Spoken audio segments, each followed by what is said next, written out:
exciting events in the Middle East. Maybe you'd like to touch on that again. It's been a while since you talked about that. Touch on the latest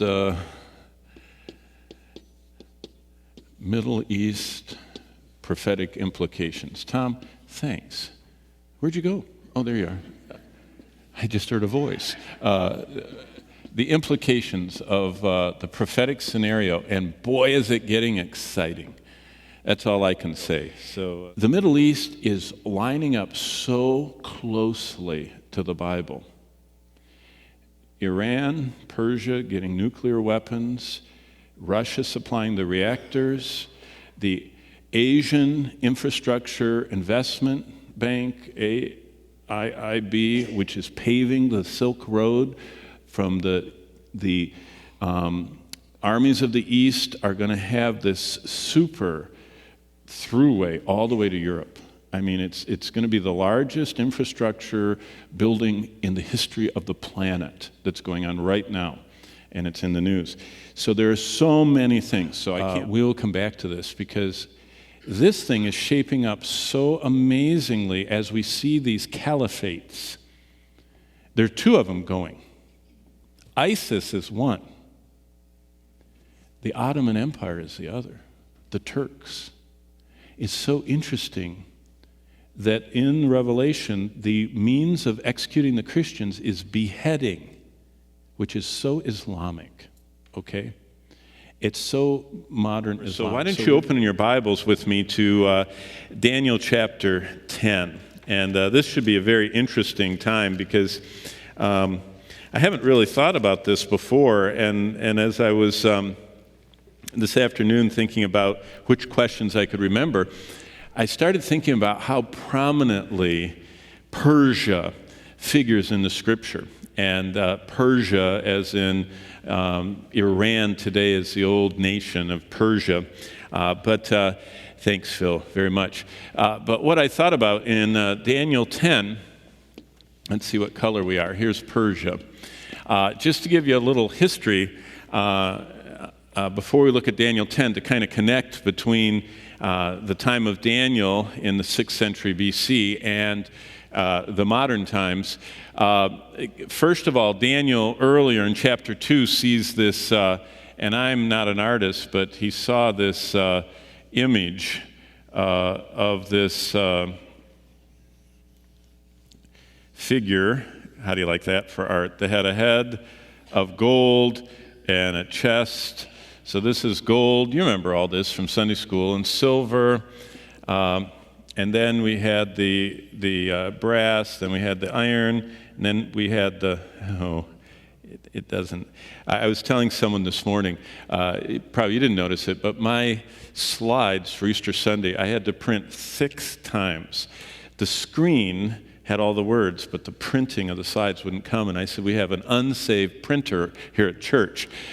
Ken, you need to, go talk. No, I'm teasing. But Ken's an evangelist, and he could. But you see, the screen doesn't like me for some reason. I'll move that away. But this image in Daniel 2, do you remember the dream that Nebuchadnezzar had and the interpretation? It's told twice, and it's very significant. But what I want to get to is the gold, the silver, the bronze, the iron, and then the iron mixed with clay.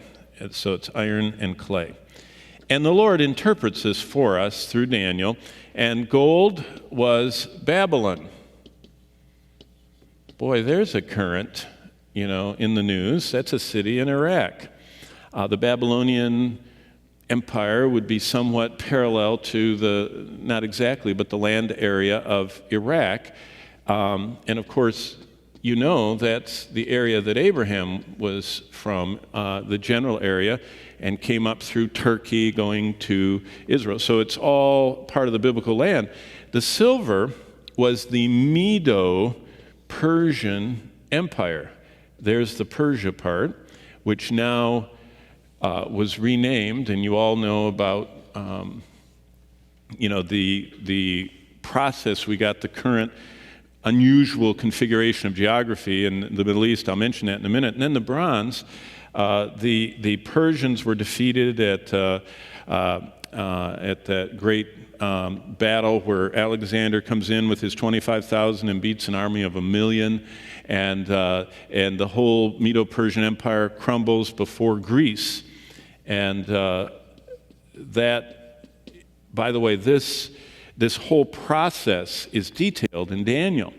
In fact, this is one of the reasons why Bible prophecy is so magnificent. Daniel, in the 6th century BC, actually saw the history into the future from the Babylonian Empire through the Persian Empire, through the Greek Empire, into the Roman Empire, and to the end of days. And it's a phenomenal prophetic study. And then, of course, the iron are the people that destroyed Jerusalem, which we know from AD 70 are the Romans. And then this image, in the last days, it had, there was an Eastern Roman Empire and a Western Roman Empire. And, that's the two legs of iron. And then the feet and 10 toes are iron mixed in clay. So just, that's a God's overview of all of human history. Isn't that interesting? The first empire was the Babylonian Empire. Now there were great things, all the different things going on in the Mesopotamian area, and the Indus Valley and whatever was going on off in China and everything else. But from God's perspective, God always puts Jerusalem in the center of the world and the universe. He says his throne is over Jerusalem, God's throne. That's how important Jerusalem is to God. And in fact, even the way God tells directions in the Old Testament is phenomenal. It's posture. The way God shows us he's situated himself is, before my face is east, behind my back is west, and to my left and to the right is north and south. That's the Hebrew words, as if God is sitting in the temple, looking out the gate of the temple through the eastern gate. God builds his even orientation to us humans around Israel. So this whole map and Persia, I'm glad, Mr. Tibble, you asked me this. I wish I would have had time last week to talk about it, because I hadn't thought about it before. But if you look at how God looks at human history through this image, God says the first global empire was Nebuchadnezzar in Babylon. He was by the Medes and Persians conquered. You remember they diverted the river and came under the wall and wiped out the Babylonians.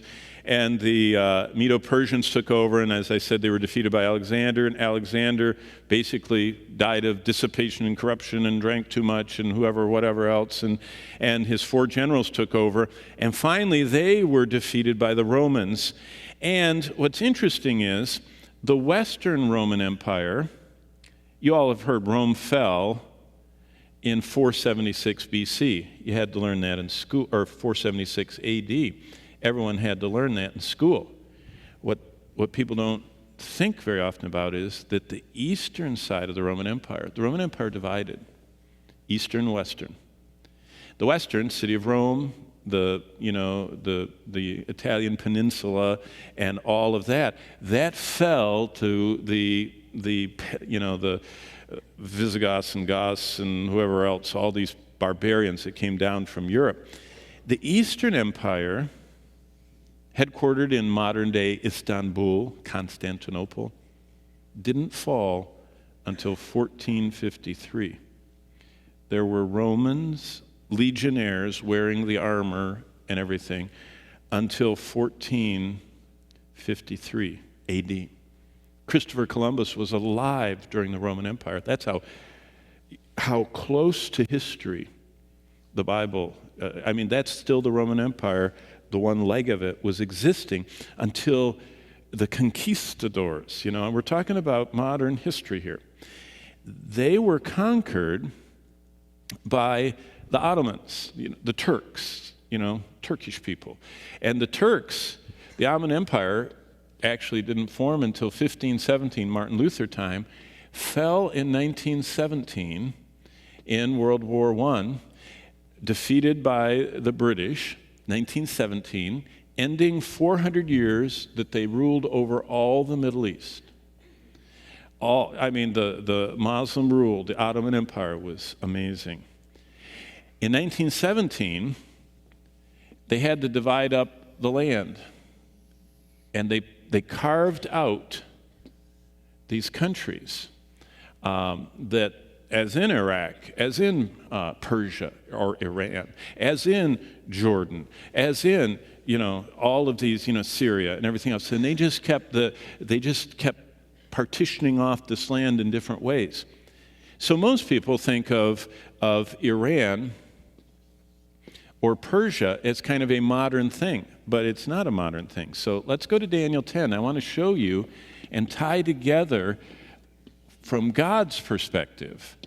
I think it starts in about verse 13 and goes from there. But,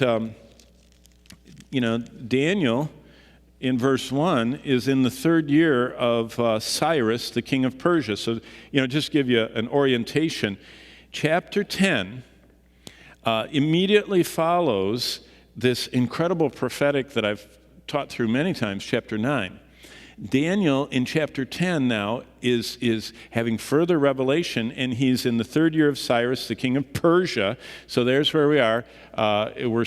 He's actually in this land of Persia, the Medo-Persian Empire that conquered the Babylonians, that Daniel originally had been carried off from Jerusalem as a young boy and was inducted into the civil offices, and now he's the prime minister.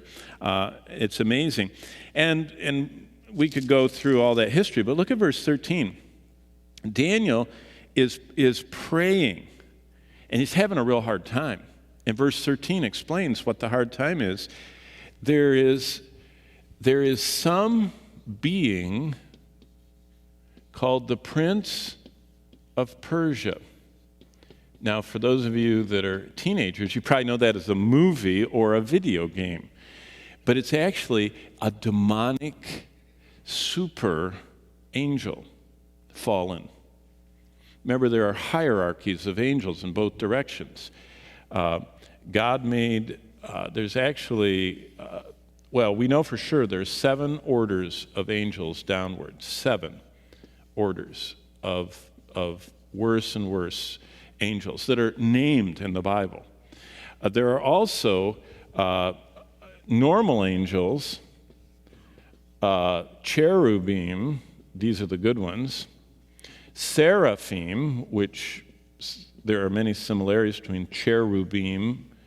A cherub is a living one, a seraph is a burning one. Then there are these archangels, and we're going to meet one in just a second. He's up here. So we know of 4 named good. These are the good ones.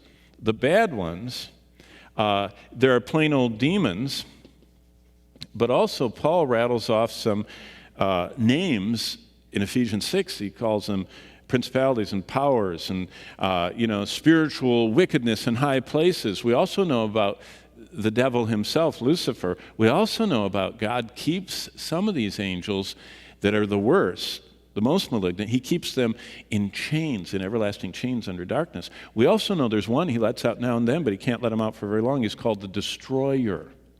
There we go. It's another video game, isn't it? It's interesting how much of our modern culture, media, and gaming is starting to draw on biblical named horrific demon creatures. Here's one of them, Prince of Persia. Look what's happening. Starts in verse 10. Suddenly a hand touched me, which made me tremble, and on my knees, in the palms of my hands, and said to me, O Daniel, man greatly beloved, understand the words I speak unto you, and stand upright. I have been sent to you. While I was speaking the word to me, I stood in trembling. He said, do not fear, Daniel. From the first day that you set your heart to understand, to humble yourself toward God, your words were heard, and I have come because of your words. So this is one of the good angels coming to Daniel. And he says to him in verse 13, but the prince of Persia withstood me for 21 days. Now it sounds like Frank Peretti. I mean, we're really getting all over the board here. Thanks for asking us this, Tom Tibble. Doesn't this sound like Peretti? Any of you read that 10, 15 years ago? Piercing the darkness, this present darkness, that whole thing. The prince of the kingdom of Persia resisted me 21 days, and behold, Michael, one of the chief princes, Michael is one of the two named archangels. Now we know, if you cantilever scriptures, that there are 7 of them. Now the Jews named them all, but God doesn't name them all. And we know that Gabriel is one, and we know that Michael here talked about is one. We don't know the other 5, but we do know this. Jesus said that there are angels who always stand around God and face him all the time. Now, Jesus said that in the Gospels. And he said, the context of it is not angelology. The context of it is soul winning. Every time someone gets saved, the Bible says, here's God, and here are 7 angels that always surround his throne. And Jesus said, there is rejoicing in the presence of those angels. There's 7 of them. They're not rejoicing. Something in emprosthen is the Greek word. Emprosthen, before the face of. Who's rejoicing? God. Every time someone gets saved, God rejoices and they witness it. So these 7 are talked about, but they're not numbered there until we get to Revelation. And Revelation talks about, in chapter 1, the 7 spirits that are before the throne, and they're called pillars or flames of fire. You say, wait a minute, I thought we said angels. Well, they are. They are angels. But Hebrews 1 tells us, actually Hebrews 1:14, it says angels are, and he maketh his angels flames of fire. So God refers to angels as flames of fire. In Revelation 1, he says he has 7 pillars of fire that are always around his throne. And you see them here and there throughout Revelation. And 2 of them are sent off from before his face to do special things. Now, Gabriel's all over the place. We've been seeing him on the map, when we were doing the Holy Land map.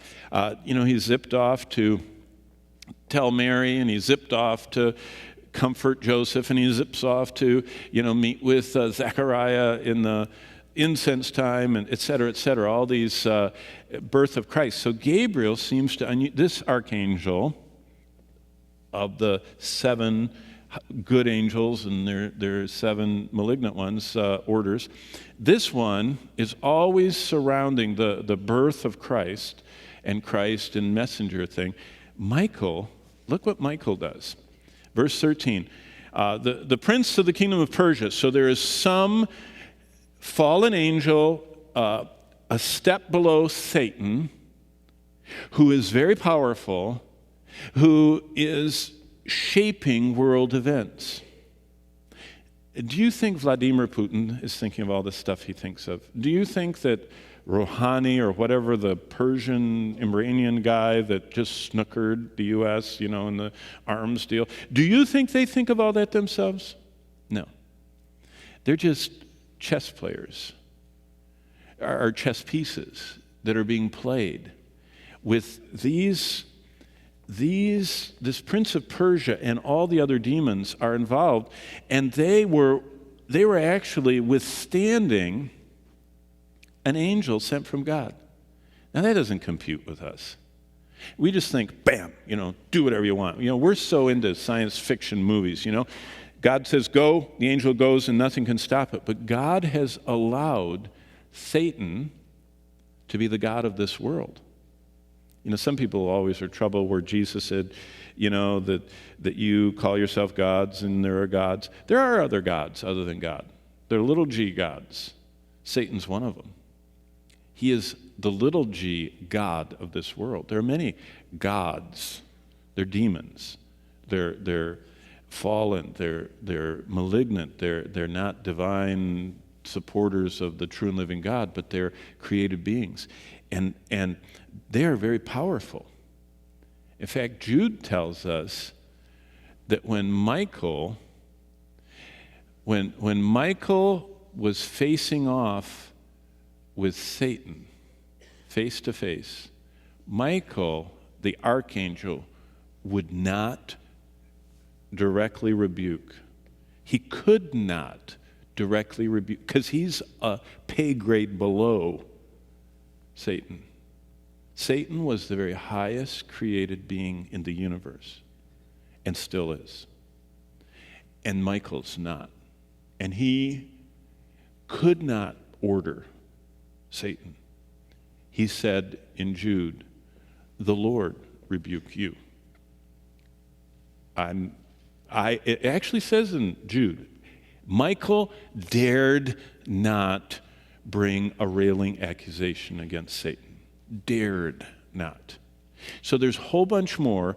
We don't spend our lives into this, but there is so much more going on that we don't know about. But now people make a lot of money and make a lot of fantastical claims that aren't in the Bible, but just the stuff we do know is amazing. The prince of the kingdom of Persia, this demon, whatever he is, resisted this angel, and behold, Michael, one of the chief priests, came to help me, for I had been left alone there with the kings of Persia. Now I have come to give you understanding. So now the angel is telling him what's going on.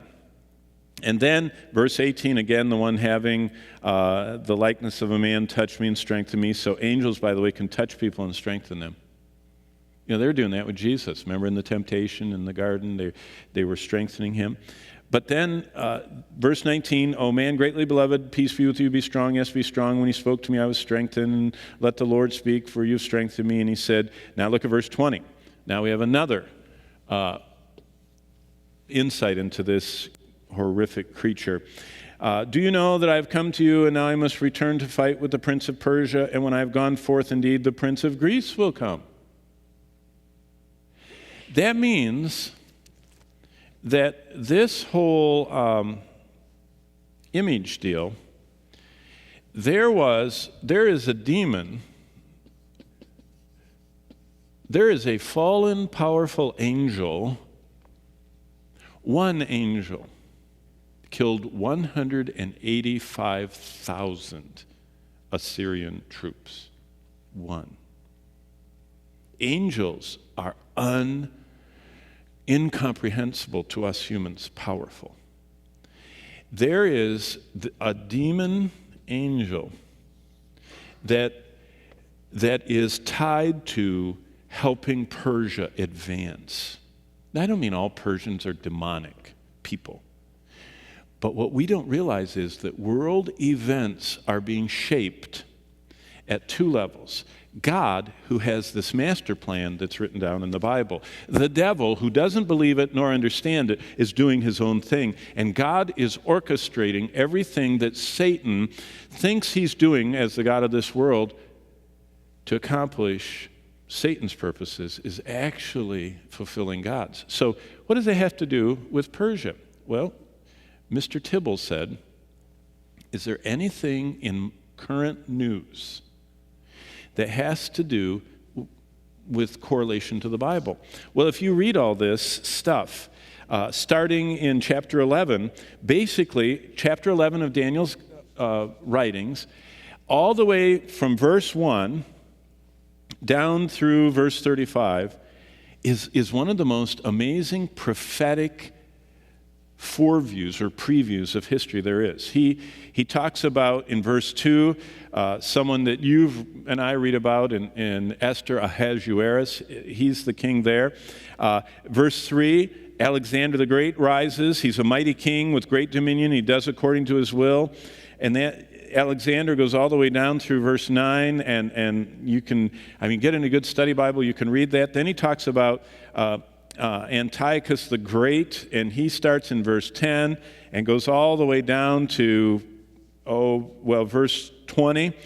Then we have someone that is very famous in verse 21 of Daniel 11. This is the one that sacrifices a pig on the altar in Jerusalem and foments the Maccabean rebellion in Israel in the about 2nd century BC. That's Antiochus. And all this goes on and on and on through Antiochus Epiphanes until we get to verse 35. And then Daniel switches gears. And most Bible commentators say that in verse 36, we're looking forward to what we would call the tribulation time and the Antichrist. Now, why am I saying all that? Because what you get from Daniel is, Daniel 10 tells us that there is a Persian connection. There's something going on with Persia that is specifically pointed out by God. Now, go to Ezekiel. I want to show you Ezekiel 38, because we have our second Persian.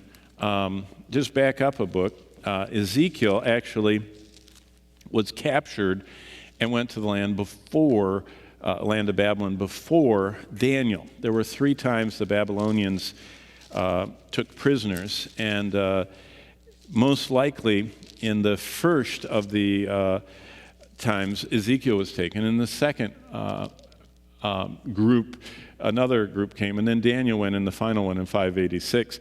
But look at chapter 38, and this is what's so interesting.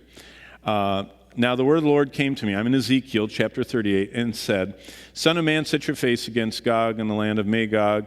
The prince of Rosh, actually Rosh means prince, so it's the prince or Rosh of Meshech and Tubal. So Rosh doesn't seem to be a separate geographic place.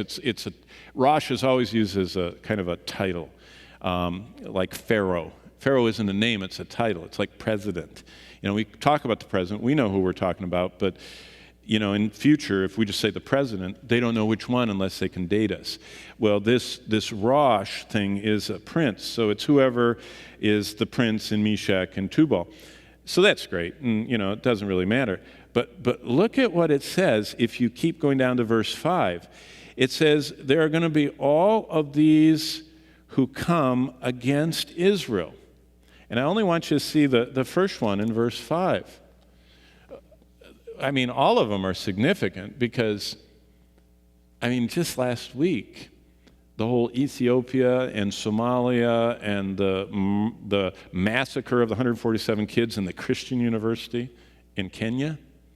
The Muslims came in at gunpoint, separated the Christians from the other Muslims, let the Muslims leave, and they butchered the Christians.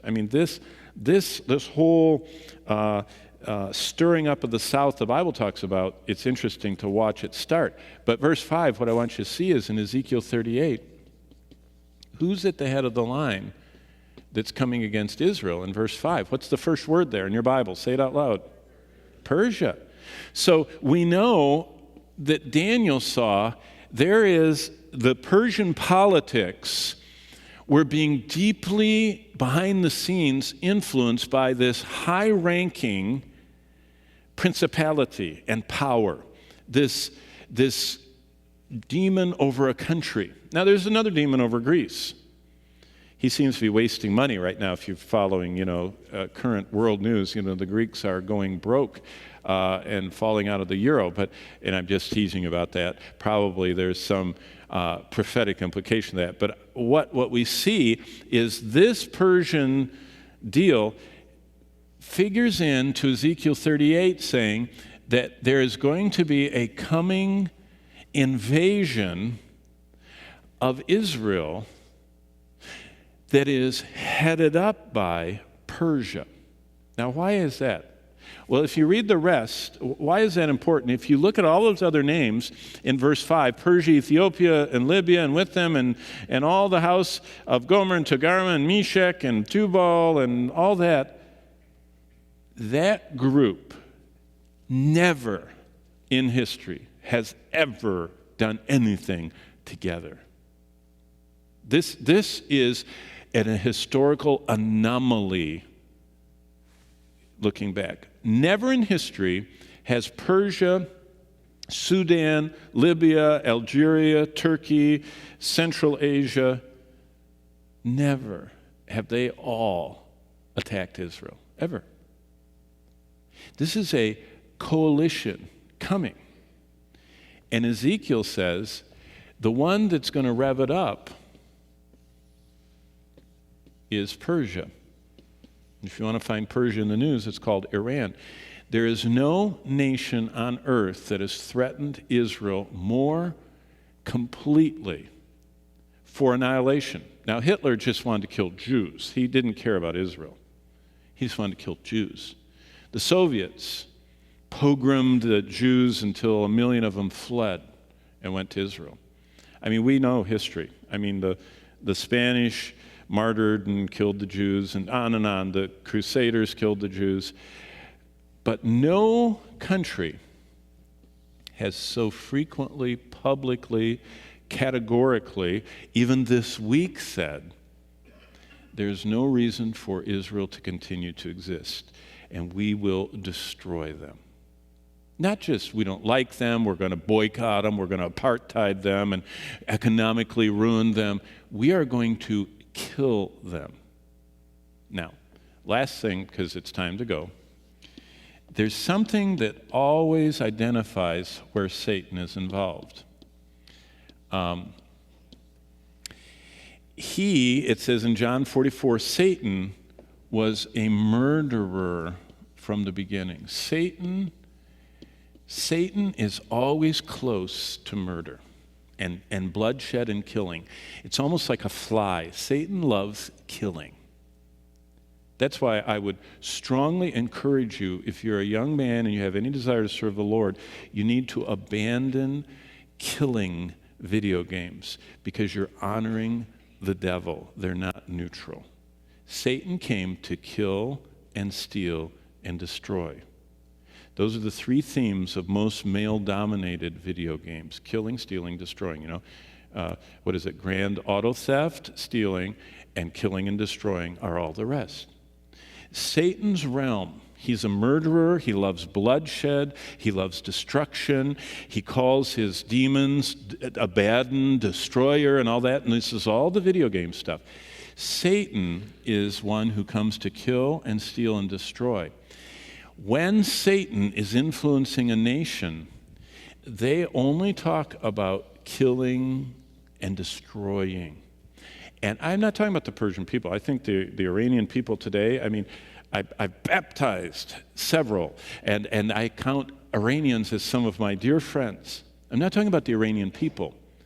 I'm talking about the nation of Iran in the hands of its current leaders who are tied to high-up principalities, have this unhuman, it's demonic, it's not human, it's a demonic passion to destroy God's chosen people of promise, the Jewish people.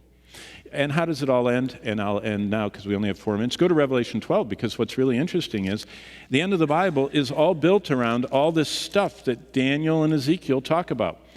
God kind of wires it all together. If you look at the Bible, there's prophecies in Genesis, in Deuteronomy, a few in the Psalms, a lot in Jeremiah, a lot more in Ezekiel, and then Daniel and Zechariah. Those are all kind of streams of prophecies about the last days, but all of them are wired into the book of Revelation. And that's what makes Revelation so interesting. The revelation of Jesus Christ has 404 verses, and it has 800 quotations and allusions to, there's even some in Exodus, to all these Old Testament books are all feeders into. You can't really understand Revelation without following the trails back to what it's talking about. And look at chapter 12. This is just phenomenal. And I think I passed Mr. Tibble's question, but I'll just read this and then we'll quit. And a great sign appeared in heaven, a woman clothed with the sun and the moon under her feet, and on her head was a garland of 12 stars. And what on earth would that be? Well, if you go back to Genesis and you look in the life of Joseph, Genesis 37 to 50, bingo. You know what that's talking about. That's a description of Israel. That's a description of the 12 tribes and the whole thing that Joseph saw when his brothers were, he saw all of that. It's interesting. Okay, so we've got Israel and being with child. So Israel has a child. That's interesting. And then comes this dragon, and now it sounds kind of like we're in Lord of the Rings stuff or something. I mean, it sounds like science fiction. And verse 4, the dragon gets a third of the stars. That's where we get Satan getting a third of all the angels. That he got 1/3 of all that they fell with him. But look at verse 4 at the ending. It was ready to give birth to devour her, that's Israel's, child, as soon as it was born. And if you have certain versions of the Bible, child is capitalized. This is talking about Christ. So the nation of Israel had Christ, through Mary and, through the seed of the woman. And we've talked about the virgin birth and everything, but it was through the line of David and Abraham, Isaac, and Jacob and the 12 tribes and all that. But look what happens. Verse 5, she bore the male child who was to rule all nations. That's Christ with a rod of iron. That's Psalm 2. I mean, all this stuff is just wired back to the rest of the Bible. And her child was caught up to God. Now, that's the end of the 40 days after the resurrection, the ascension. Jesus went up. And so the woman fled in the wilderness, and God prepared a place for her for 3.5 years. And war broke out in heaven, verse 7, and Michael and his angels fought with the dragon. And all of a sudden, we are seeing in Revelation that Satan has one goal, and he's going to use the nations of the world that will be usable, but Satan's goal is, he has one goal. He wants to destroy Israel, because God made a sovereign election of Israel, and if Satan can destroy them all, it ruins God's plan. And so the whole book of Revelation is all tying together the promises of God that he has sovereignly made to his people, Israel. Why do you think God parks his throne over Jerusalem? If the church took Israel's place, he should park his throne over Rome, the Roman Catholic Church, or maybe over, I don't know, Nashville or something. I mean, why does he park it over Jerusalem? Because he has sovereignly elected Israel, and the whole end of the world is all of these prophecies being revealed in how God defeats the devil. And especially when you get to Zechariah, Satan gets every nation on earth to march against Israel. Not Rome and not Washington, Jerusalem. Every nation on earth starts going toward Israel. And Zechariah 12-14 says that at the last moment, God rescues Israel. And Israel, Jews, look up and see the one they pierce and mourn and are gloriously saved. So, Mr. Tibble, thank you for asking that. You're not even here tonight, but I'll answer it anyway. In modern news, fascinating is there's a Persian connection to Ezekiel 38, which ties the devil into desiring to destroy Israel. And the current nation he's really fomenting is Iran. And in verse 5 of Ezekiel 38, Iran leads the pack against Israel.